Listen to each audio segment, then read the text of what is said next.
I think I remember when I had cancer and they say, oh, you've got cancer. Most people say, oh my God. And I just said, well, I build houses. This is your department, you know, so if you can make me better, you can. Was a general builder, carpentry was the main trade, and been doing it for 35, 40 years, must be. Well, yeah, that's strange. It's just I'd been having a hip pain on the left hip, and I play golf. And I just thought it was a golf swing, I pulled a muscle. I was at home and it was getting really hard to walk. The pain was intense, it's hard to walk. And basically I just got to the back door, undone the handle, paralysed. I don't know what I felt actually, it made like a thud more than anything in my back. And then excruciating pain.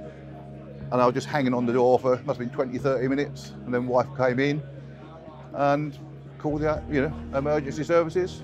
And they took us up to the Barnstable Hospital here. The surgeon sort of said, you're going to be paralysed. Then there's one point, I think it's my left toe moved, or one of my wife spotted a toe move.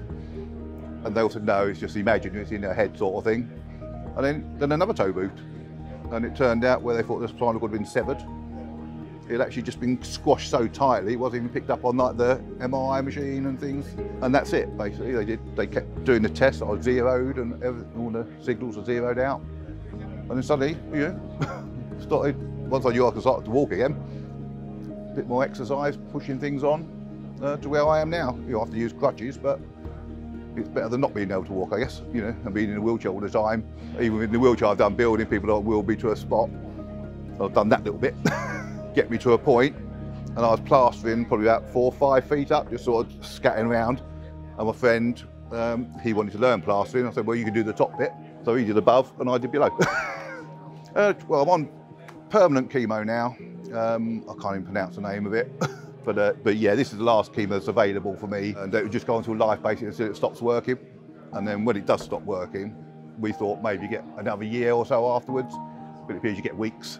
So hopefully, if I can keep going on, I'm very sort of optimist, I'm not doom and gloom about it. I'll just carry on doing what I can do. Or if not, it is as it is sort of thing. You hardly sleep. The only time you sleep is when your body decides you've got to sleep.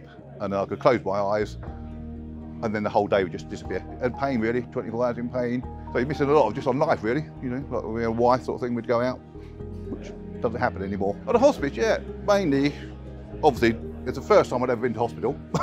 So you go for something major. And when we got put in touch with the hospital, they had like a counsellor would come around once a week to have a little chat.